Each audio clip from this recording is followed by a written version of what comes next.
Je vais vous demander de suivre attentivement la prédication ou l'enseignement donné le mercredi sur YouTube. C'est grâce à cet appétit, grâce à cette soif que vous allez vous affermir dans votre vocation céleste, dans votre marche avec Dieu. C'est ce qui va vous permettre de grandir, de porter le fruit et de vivre ce que je vous ai enseigné, que l'enfant Jésus croissait, se développait. Et vous aussi, vous allez vous développer, telle est la volonté de Dieu, dans votre foi, dans votre communion avec Dieu. Amen. Il est très capital que vous puissiez comprendre que la joie de la foi chrétienne, c'est beaucoup plus au niveau de la maturité. Ce n'est pas seulement la foi chrétienne, mais je disais que tout ce qui parvient à la maturité, même la technologie, ça apporte beaucoup de bien aux gens. Beaucoup de bien. Tout ce qui se développe. Le développement, c'est quelque chose que Dieu a créé, qu'il a mis dans la nature. Donc tout ce qui commence quelque part, qui a un commencement, même si ça a une fin, mais ça doit se développer avant d'arriver à la fin, ça doit s'affermir, ça doit grandir. Même l'homme quand il naît, on le voit tout bébé, on peut le soulever d'un bras, on peut le secouer, et tout l'encadrement qu'on lui apporte, c'est pour lui permettre de grandir, de vieillir. Et s'il mourait vieux, vieille, ça ne choque pas. C'est la loi de la nature. Mais ce qui choque le plus, c'est ce qui meurt sans grandir, sans s'affermir. Même le pouvoir. Dieu te donne le pouvoir spirituel, social, économique. Et ce pouvoir doit grandir, doit s'affermir. Et cela se fait par la main puissante ou par la puissance de Dieu. J'insiste. J'aime bien suivre ce que le Saint-Esprit me dit. Je mets 3 versets. Mais je veux ramener à un verset qui me vient par l'Esprit, avec ceux qui ont les systèmes fouilles. Je voudrais que vous puissiez bien l'insérer dans votre cœur, dans votre esprit. David dit à Dieu, rien de ce que nous avons n'a échappé à l'influence de ton pouvoir. Aujourd'hui, nous t'apportons ces offrandes volontaires. C'est par toi que nous avions eu le pouvoir d'acquérir. C'est par toi que nous avions obtenu ces richesses. C'est par ta main que ces richesses s'agrandissent, se développent, s'affermissent. Et je voudrais que vous puissiez travailler, prendre ce verset ici, taper dans votre téléphone pouvoir d'agrandir ou d'agrandir. Vous allez trouver ça dans la prière de David quand il amène les offrandes devant les seigneurs. Et que dans toutes les versions, nous pouvons lire cela. Avant de toucher l'élément d'aujourd'hui, je sens que le Saint-Esprit me retient sur ce que j'ai dit le mercredi soir. Donc Dieu, sa nature est grande. D'accord? Quand on dit grand, ça veut dire c'est l'opposé de ce qui est petit. Yes. On est d'accord? Est-ce que Dieu est un Dieu de petites choses? Non. Dieu est un Dieu qui se contente de la petitesse? Non. Même quand Dieu sécurise les enfants, c'est pour les faire grandir. Il n'est pas content que l'héritier reste enfant. Ce qui revient à dire que quand tu viens auprès de Dieu, toi et moi, nous avons le devoir d'engager notre vie au développement. À ce que notre vie puisse s'agrandir. Nos ministères, nos talents, nos compétences, nos potentiels. Nous devons travailler notre foi pour apporter, pour agrandir. Donc ce n'est pas de la volonté de Dieu. Quelqu'un vient, même à l'église, il commence les affaires, il entreprend quelque chose, il entre dans le mariage, mais avec une petite tête, un petit cerveau. Les choses n'évoluent pas. On vit dans le mariage comme des petits enfants. À tout moment, papa, à tout moment, papa, à tout moment, la tante. Il y a des gens qui sont dans ce système.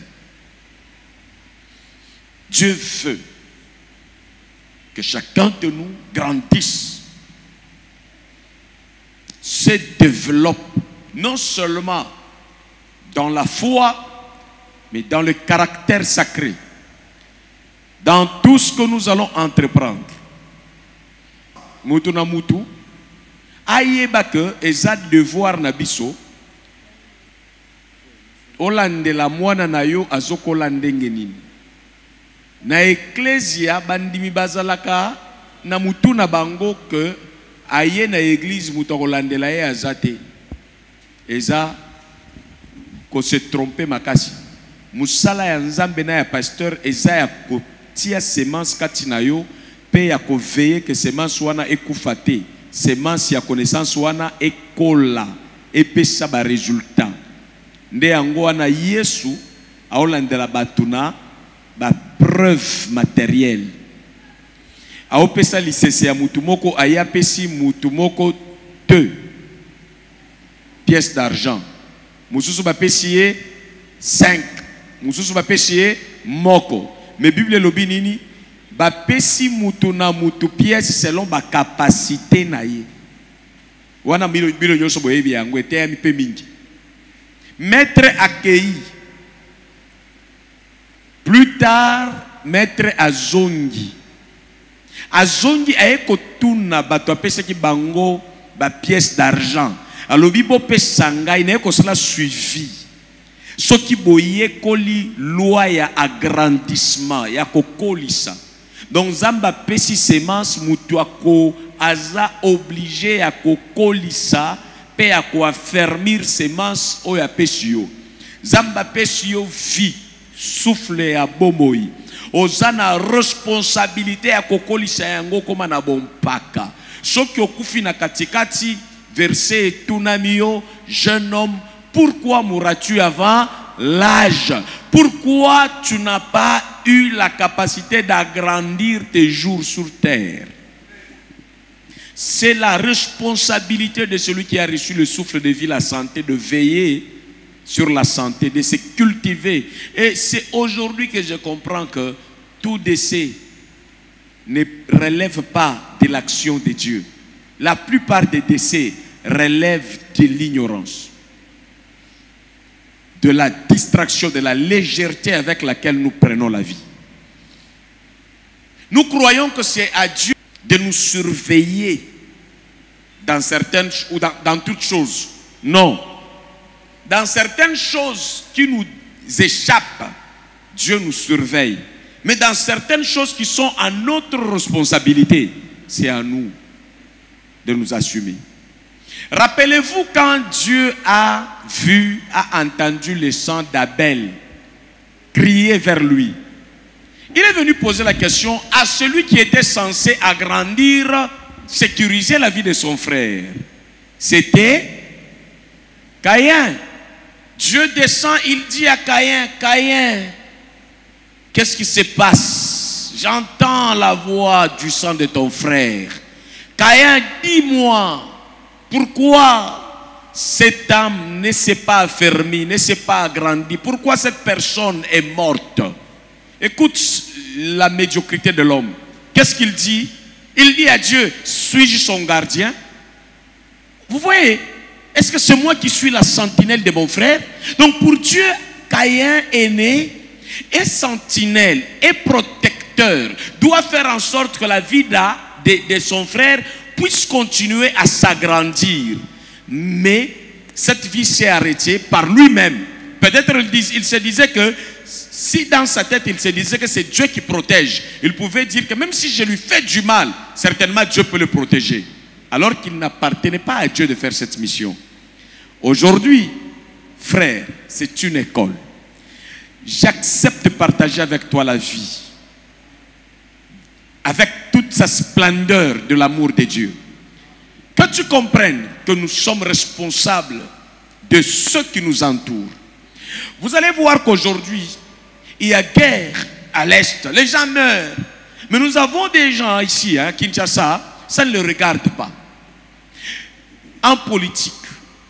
Et même quand les autres font semblant de faire comme si ça le concernait. Mais ce n'est pas de manière crédible.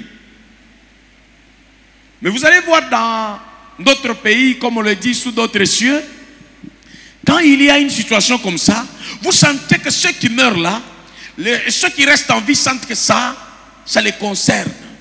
Je vous donne deux références majeures de l'esprit. Quand je vous dis que l'esprit me donne, notez ça bien. Ne croyez pas que tout ce que Dieu met en vous comme programme, méditez ça bien. Les jours où ça va résonner dans votre esprit. N'attendez pas que Dieu va vous protéger au-delà de ce qu'il vous donne comme information. Vous connaissez, vous avez la force.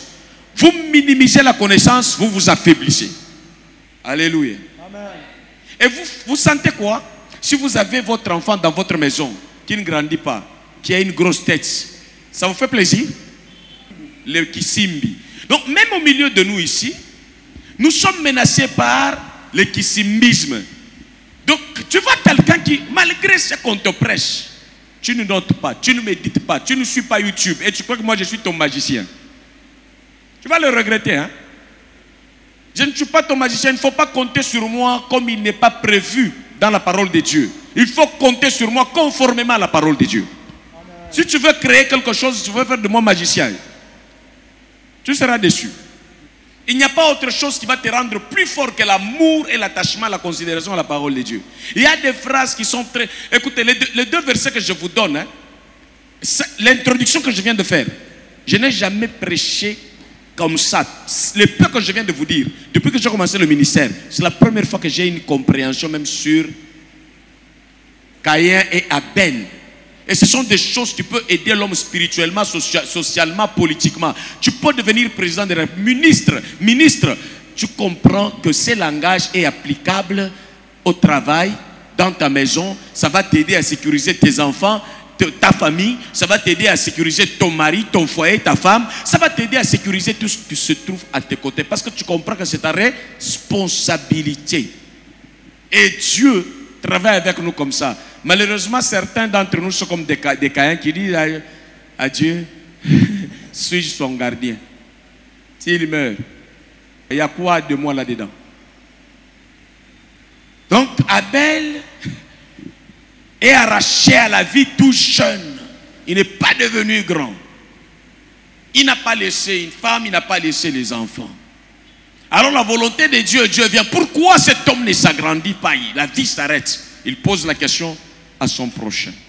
Nous avons cette culture, quand les choses s'abîment autour de nous, on dit c'est elle, ce n'est pas moi. On ne veut pas qu'il y ait suivi. Vous savez, je suis en train de prier pour que je sois meilleur dans ma carrière. Que je ne fasse pas seulement un rassemblement, mais que je donne la vie. Quand vous êtes dans ce qui est immature, vous avez des problèmes avec les gens, vous avez des problèmes avec Dieu, vous avez des problèmes avec la loi de la nature. Il est interdit de couper même un arbre immature. Des plantes ici sont protégées. Il faut que ces plantes grandissent, qu'elles deviennent à l'état mature, que ça prêche la grandeur, pour que ça puisse offrir à l'humanité ce qui est digne de Dieu. Donc Dieu donne les choses qui sont plus jeunes, Il ne faut pas les couper. Il ne faut pas les détruire. Et ça ne paye pas. Donc tu peux ne pas vivre la grandeur. Tu restes dans la maison de Dieu, avec la nature de Dieu, mais petit. Les pêcheurs qui vont pêcher, qui attrapent des petits poissons, il y a une loi qui dit qu'il faut le ramener dans l'eau. Sauf les frétins qui peuvent faire 5 ans, qui restent toujours frétins. Donc il est déjà mature, mais sa race est frétin. C'est petit. C'est comme les pygmées. Donc un pygmée de 60 ans peut être plus court que Arsène qui n'a que peut-être 25 ans, 26, je ne sais pas moi. Il peut rester là, il est lancé, c'est encore un petit. Un pygmée qu'on a dans l'eau, on met de côté. On prend quelqu'un et lance comme, on le ramène dans l'eau. Il n'est pas permis de consommer ce qui n'est pas mûr. Ça peut devenir un poison.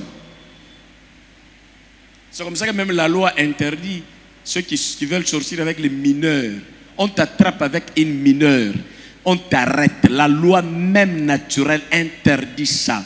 Et quelqu'un qui est mineur doit être très sécurisé et encadré. Même si tu as un amour fou, ne tombe jamais sur les mineurs. Parce que la loi de la nature déjà est contre toi. La loi de l'État est contre toi. Et la loi de Dieu est contre toi. Amen. Les petits poissons, on les ramène dans l'eau. Personne n'a le droit de les manger. Les petits résultats dans ta vie, quel que soit ce que tu es enfant de Dieu, Dieu n'a pas besoin de l'amener au sommet de la montagne pour que ça brille. Dieu amène tes petits résultats encore dans l'ombre pour que tu travailles là-dessus, que tu manges bien et que tes résultats s'affermissent. Lorsque ça sort au sommet de la montagne, on applaudit la gloire de Dieu. Vous avez le cœur ouvert, Dieu va commencer à vous inspirer. Vous aimez Dieu, Dieu aujourd'hui est la parole. Lorsque vous aimez cette parole, vous vous entretenez avec cette parole personnellement, vous allez voir le merveille de Dieu aller trop rapidement.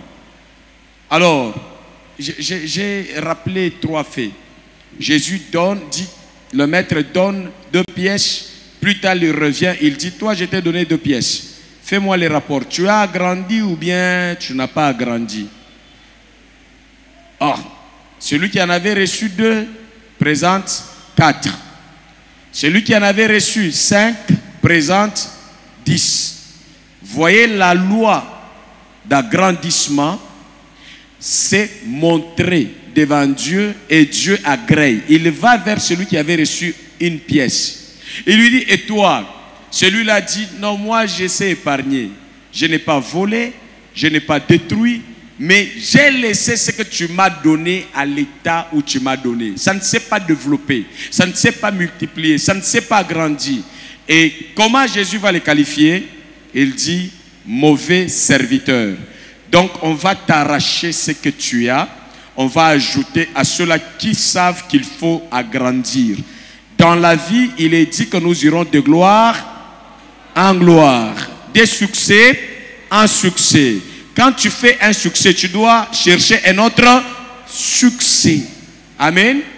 On ne doit pas... Aujourd'hui, quelqu'un vient à l'église, il nous laisse avec les baffles qu'on avait ici, qu'on a changé dernièrement. Il trouve ces baffles vieux. Non, Dieu va venir vous arracher, même si vous n'êtes pas voleur, même si vous n'êtes pas impudique, même si vous n'êtes pas menteur. Parce que vous ne savez pas agrandir et multiplier. Vous aurez des problèmes avec le Seigneur. Vous serez dans la présence de Dieu, mais vous n'allez pas bénéficier de la vie de Dieu. Et quand il trouve, il dit, je vous avais laissé un baffle, voilà, vous l'avez arrangé. Vous avez des retours, voilà, vous avez arrangé. Vous avez des gens qui étaient des gens effervescents, remplis d'émotions. Mais un peu plus tard, on a des chrétiens qui grandissent, qui s'affermissent, qui deviennent beaucoup plus conscients, qui deviennent beaucoup plus des âmes engagées, qu'on ne pousse plus, mais la conscience. Dieu ajoute. C'est comme ça qu'après chaque moment où tu vas te battre pour agrandir ta grâce, tes dons, ton ministère, tes potentiels, pour les perfectionner, Dieu sera de ton côté. Et quand tu les négliges, Dieu sera contre toi. Pourquoi? Parce que tu as négligé de développer ta vie les opportunités, les relations. Tu n'as pas développé les occasions des valeurs que Dieu a mis au-devant de toi. Nous étions ici sans caméra. Aujourd'hui, la présence des caméras, c'est quoi? Agrandir notre public, comme on le dit autrement. Les téléspectateurs, les gens qui nous suivent, le nombre est en train de grandir sur TikTok, sur YouTube. Et nous devons veiller sur ça. Chacun de nous doit mettre à cœur qu'il faut faire de partage. Il faut mettre les liens de chaque prédication. Ça ne doit pas rater sur ton statut.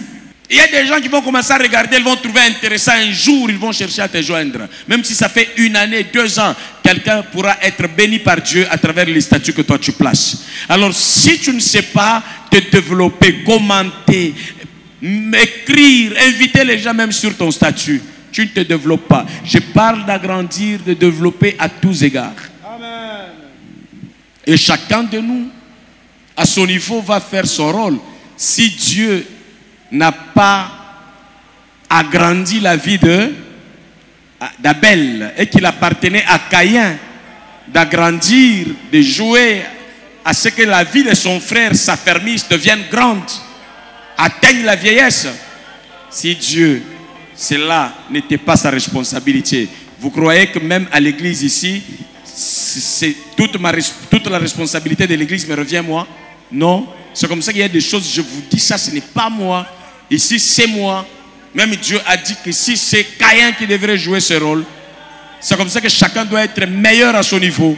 Chacun doit faire quelque chose pour que l'église soit forte, pour bénir quelqu'un au sein de l'église, pour réveiller quelqu'un au sein de l'église. Chacun doit jouer son rôle.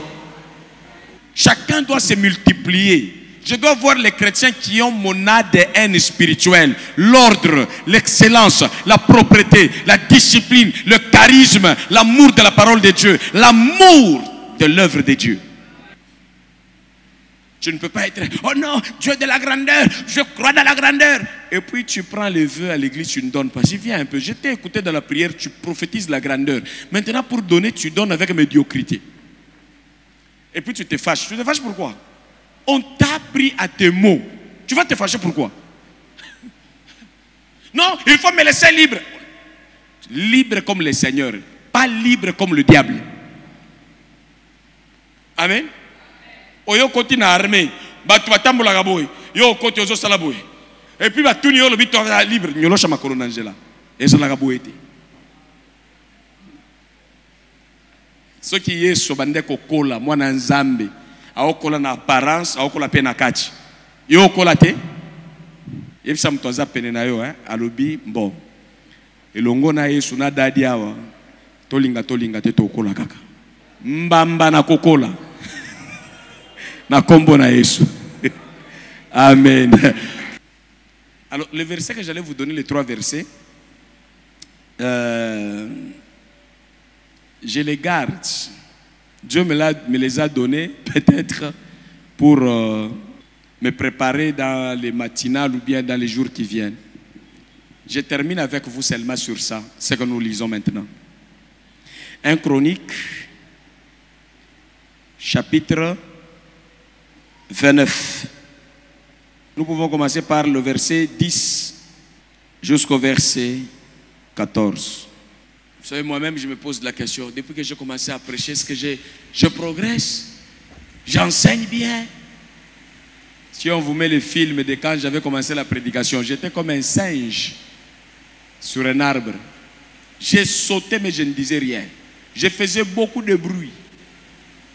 Mais maintenant que j'ai grandi, je donne la leçon comme enseignant, comme maître. Voilà. David bénit l'Éternel en présence de toute l'assemblée.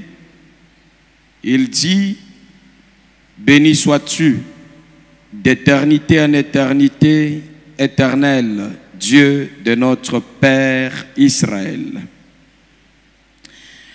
11e verset. À toi, Éternel, la grandeur. À toi, Dieu, quoi? Ce qui est grand. l'origine de ce qui est grand, la continuité de ce qui est petit, qui ne reste pas au niveau petit, qui devient grand. Nous reconnaissons la grandeur comme étant ta nature, ta manière de faire les choses. 12e verset. C'est de toi que viennent la richesse et la gloire. C'est toi qui domines sur tout. C'est dans ta main que sont la force et la puissance. Et c'est ta main qui a le pouvoir c'est ta main, Dieu, qui a le pouvoir d'agrandir. La grandeur appartient à Dieu et il a la puissance d'agrandir toutes choses. Donc tu ne peux pas être avec Dieu, ta vie reste petite. Ta mentalité petite. Tu n'évolues pas, tu ne grandis pas, tu as des incompréhensions. Tu n'as pas honte de montrer aux yeux des autres que tu es petit. Il faut avoir honte, c'est gêner que les gens voient ta nudité dans les fonctionnements. Ou ta nudité fonctionnelle, si on peut le dire ainsi. Tu fonctionnes sans être habillé dans la dignité de la grandeur. À l'église, on doit sentir qu'on a un grand, qu'on a une grande dame, qu'on a un grand homme. On le sent même dans ta chaise là. Qu'on a un responsable, qu'on a un organisateur, qu'on a quelqu'un qui est comme gardien du temple. Quelqu'un qui a l'œil de la grandeur. Parce que tu as les dieux à qui appartient la grandeur. Tu as les dieux qui affermit, qui ne laissent pas les choses fragiles. Qui dit affermir, c'est rendre solide, rendre béton, rendre dur là. Ce n'est pas les dieux qui laissent les gens faibles. Tu as le pouvoir d'agrandir et d'affermir, c'est intéressant. Maintenant, ô Dieu, ô notre Dieu, nous te louons et nous te célébrons et nous célébrons ton nom glorieux. Car qui suis-je et qui est mon peuple pour que nous puissions te faire volontairement ces offrandes? Tout vient de toi. La grandeur que nous avons, ça vient de toi. Et nous recevons de ta main ce que nous t'offrons. Et ça, c'est notre responsabilité, notre devoir, de faire tout pour grandir. C'est comme ça que nous avons de prières. Même dans la matinée, je vous ai donné tout le verset qui prouve que Dieu agrandit les choses. Dieu agrandit la prospérité. Ton argent doit grandir. Tu avais une moto, elle ne doit pas être détruite. Il faut que tu aies 2 motos, 3 motos, 4 motos, 1 véhicule, 2 véhicules, une maison, 2 maisons. L'argent, ça s'agrandit. Les relations, ça s'agrandit. N'est-ce pas? Les fidèles à l'église, nous devons veiller que les fidèles grandissent. On ne doit pas avoir les fidèles des génériens. Daddy, tu sais que mon cœur est là. Oui, ici on ne va pas payer le loyer avec ton cœur. On le met sur les plats. On va dire au bailleur, le cœur de nos fidèles est là. Ils ne mangent pas le cœur des gens. Prends l'argent. Amen. C'est ça la réalité. Donc, fâche-toi que tu grandisses. Et que tu agrandisses tes relations, tes moyens, tes jugements, tes résolutions, tes décisions et ton entrepreneuriat. Que tu agrandisses. Aujourd'hui, l'Église a la personnalité juridique. N'est-ce pas l'agrandissement? Demain, nous aurons des écoles, ONG, tout ça. N'est-ce pas nous agrandir? Tout ça, ça doit rester dans nos têtes. Et Dieu, c'est un Dieu qui agrandit les choses. Ne perdons pas. Tu avais 3, tu as 2 maintenant, tu as 1. Non. Développe-toi. Et Dieu va t'accompagner si tu veux te développer. Toutes les raisons que tu vas te donner pour rester petit, ça éloigne Dieu de ta vie. Toutes les raisons que tu vas montrer devant les gens que on va me comprendre, je suis petit, je suis étudiant, même si je n'ai pas de véhicule, on va me comprendre. Où est-ce qu'il est écrit quand tu es étudiant, il faut que tu sois piéton. Quand tu vas à l'université, là, tu ne vois pas les amis étudiants, étudiantes qui viennent et qui roulent carrosse. Tu n'as pas vu quelqu'un de ton âge à l'université venir avec le véhicule. Alors, c'est possible si la mentalité s'ouvre. C'est la révolution. À l'église, je dois faire quelque chose. La grandeur, tu ne peux pas être à l'église, tu ne fais rien. Tu dois faire quelque chose. C'est ça la grandeur. Celui qui est grand participe à l'affermissement des choses. Voilà. J'allais aller dans ce que j'ai dit le matin. Le Saint-Esprit me ramène dans ce que j'avais dit le mercredi le soir pour enfoncer le clou. Dieu soutient le petit pour qu'il devienne grand. Il ne soutient pas le petit pour le plaisir de vous voir petit. Dieu aime tout le monde. Même quand il va vers le petit, tu vas entendre qu'il dit de la pauvreté, du fumier. Il tire son peuple et sa volonté d'agrandir pour le faire asseoir avec les grands de son peuple. Donc ne te crois pas être dans le péché parce que ton âme, tu sens le besoin d'aller frapper à la porte plus grande que celle là où tu es en train de témoigner la vie. Dieu veut que tu ailles de la vie où tu es à une vie supérieure.